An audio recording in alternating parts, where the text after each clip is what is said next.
Hello. For me, one of the valuable things about being in James Laughlin's group, the pipe band drumming inner circle, is having access to his resources. And two of the books I found particularly helpful, the Volume 1 and Volume 2 of Guide to Pipe Band Drumming.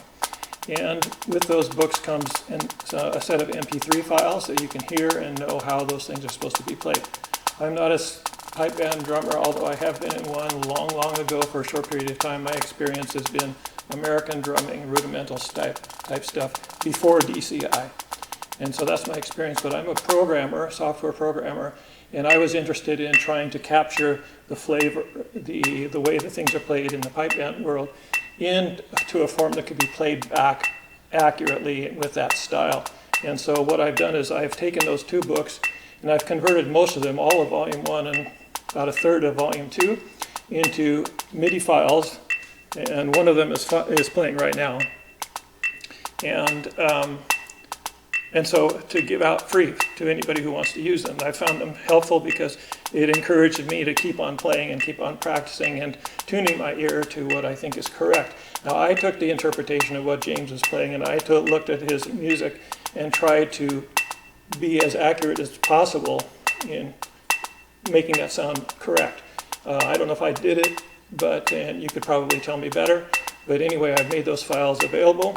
And so, and it plays on a MIDI player. What's the advantage of MIDI instead of an MP3 file?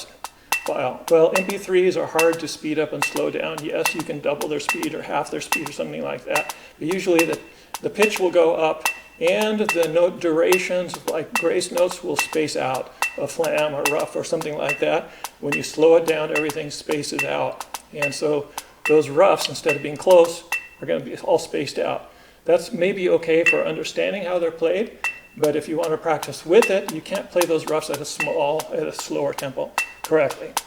And so I wanted to give an example of that. Page 25, what I wanted to do was look at line 7. As a non-pipe band drummer, if I had looked at that, I would have thought that it's played straight, you know, like that, instead of kind of like that, like a swing. So this is what that is, and we want to look at this loop that's going by right here. Stop that. We actually have two loops here. Turn on loops. We want to look at loop 1 first. So it's repeating that.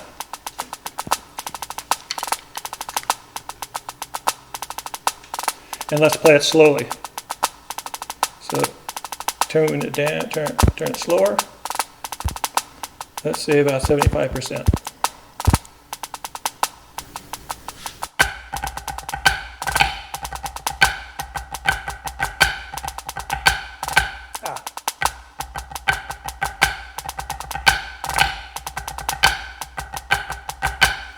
Now what's kind of interesting about this is, like I said, if I played it straight, it would be a series of 8th note followed by a bunch of 16th notes, a quarter note, a rough, another 8th, 16th, like that. But the way it's played, and this is important for MIDI, is to get the correct note duration. That first 8th note is really a 6th note. And then the 16th notes that come after, those are 20th notes. The last 16th note is actually a 12th note, and then followed by the quarter note. And the same kind of thing happens after that, but it's a little bit different because there's an extra accent thrown in because James put it in that way. And I thought, well, maybe that's the way it's supposed to be. But the last 16th note is actually a 12th note because it's swung and it sounds like about 80%.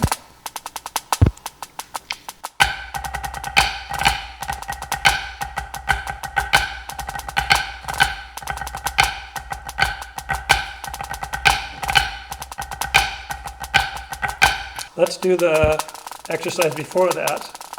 That's line 7, first 2 bars.